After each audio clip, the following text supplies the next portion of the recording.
Yo, YouTube, what's up? So I got into the closed beta for the Cycle Frontier this weekend, and I've been having a ton of fun with it, both on stream and off stream. So I decided to make a little video on it because I think there's going to be a lot of people who are going to want to know what this game is, what's it about, what can you do, how does it work, and stuff like that. So here I am trying to put that information out to you guys. What is it? A lot of people have been describing it as Tarkov in space, which kind of works because it's a game where it's a looter shooter. You drop into a place, you look for loot, you can get killed by PvE, you can get killed by PvP. And it's a game that just went into closed beta. You can apply to play in the closed beta through Steam or through the Epic Game Store. And it wasn't too hard for me to get in, so I'm assuming that it will be pretty easy for anyone to get in at this point. It's a game made by a German studio called Jager, and it's playable both in solos and in squads, so it is something that you can enjoy with your friends as well. Now, let's go into the base gameplay loop a little bit here. So there's basically like 3 factions that you have in the game, and those factions will give you quests. Those quests will be, for example, go to the planet and acquire 3 of that item, or shoot this many AI enemies with that gun.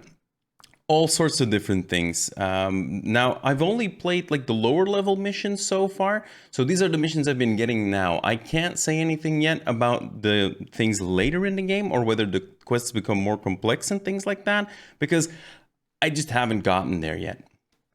And then what you do is you drop down into the planet, you run around, you shoot AI enemies, you shoot potentially, other players because they're going to be there and they're going to want to steal your stuff as well.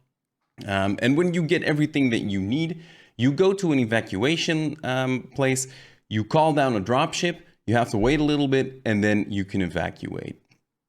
Pretty cool gameplay loop, but there's more to it than that. Because before you go into the map, that's where it looks a little bit like Tarkov, of course. You're going to pick your loadout. So you're going to have to choose your different guns, your armor, your helmet, your backpack.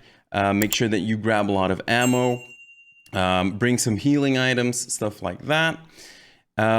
Just to be as well prepared for all of the dangers that the game can throw at you. Like I said, it's PvE, PvP, which means that there's going to be both a dangerous AI running around trying to kill you. This goes from like small little monsters, which you can handle pretty easily, to like really big scary dudes that you won't be able to handle very easily with like the basic guns that you get early on in the game. So that's very interesting. The cool thing about it is killing those monsters will also give you things you can craft with, give you certain resources and stuff like that. So it's not like it's interesting to skip the PvE. You definitely got to do a little bit of PvP. And of course, the PvP is where the most fun is. If you meet other squads and you get to fight it out, that's where stuff happens. Now, something that is really interesting, and this is probably the thing that people coming from Escape from Tarkov are gonna love hearing. So the way the game works is a map is live for 6 hours. The map goes live for 6 hours, and depending on which of the 2 maps that you can play right now, there's going to be between 18 and 24 players in the map most of the time. As people evacuate out of the map, other people get dropped into the map.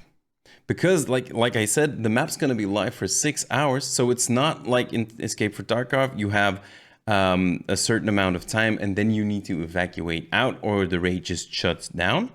It also does that, but only after 6 hours, which means that there's continuously new people going in, going out, going in, going out. The amazing thing about this is, and if you've played Escape from Tarkov, you know this feeling, is there is no loading screen.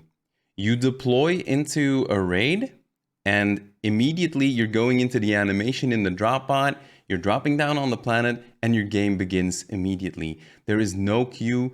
There is no 5-minute waiting in a black screen, going to the toilet, making some soup, taking a shower, and then coming back and starting your game, which is freaking amazing. And I can imagine Tarkov players around the world freaking out and being very happy about that.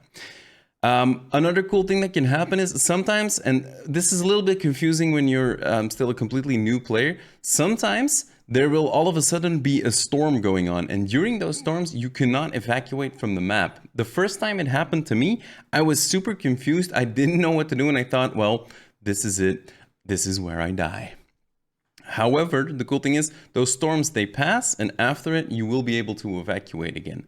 However, of course, staying alive during them will be a little bit more of a challenge because there's literal thunder and lightning coming for your butt.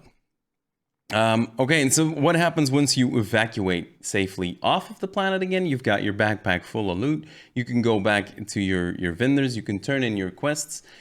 Turning in your quests, getting those quest items done will give you EXP with your factions. The factions then become stronger and well, they level up. And the higher level you are, the cooler and the more powerful items you'll be able to buy from them. So this is the base gameplay loop. You try to push your faction levels as high as possible to get the best guns, get the best gear, stuff like that. When you're not down on the planet in the middle of a game, there's also a hub where you can meet other players. There's other players running around in there. And that's where you can go to your 3 factions. There's a regular shop in there. And another cool thing there is you have your own personal quarters, which is basically your own base. In your base, you'll be able to upgrade some of your, some of your base things like your stash, your workbench, and some kind of stashes or caches that will automatically generate some income daily, like some money, some gear, some other things. And the cool thing about it is in those systems, there definitely is a certain depth to it, which is very nice, but it's also not too complex because for a lot of new players, Escape from Tarkov, the learning curve in that game is gigantic and not very easy to get into without studying a lot on YouTube and other websites. In this game, it seems the learning curve is smoother, but there's still enough depth to make it interesting, both in the advancement system of your hideout, but also, and that's another thing that Tarkov players will like, there's also gun modding in this game. You will be able to upgrade weapons. You'll just buy a base weapon from the vendor, but then you'll be able to put extra extensions and add-ons on it like grips, other mags, other optics and stuff like that to make the gun more the way you want it. Do you want more recoil control? Do you want to be able to draw it faster? Those will all be options for you to mod your weapons towards. But again, to a lesser extent than Escape from Tarkov, where you do not need to become an actual gunsmith to be able to enjoy the game. Now, the game is currently in its closed beta, which will last until the 1st of November. So if you guys want to check it out, be sure to go over to the Steam page or the Epic Games page for the game. And you can apply there to get into the closed beta and play it. Let me know what you guys think about the game, and if you have any questions, feel free to drop those down in the comments below. And if we get enough questions, I might make another video on it. Otherwise, I'll just reply to them in the comments. Guys, I would love for you all to hit the like button on this video, hit the subscribe button, because we're still trying to grow our YouTube channel here. We're trying to get to those first 100 subs so we can get a custom URL. So you would be helping us out a ton with this. I hope you all enjoy the Cycle Frontier, and if you want to see some more content on it, let me know, and I will see you guys next time. Bye-bye.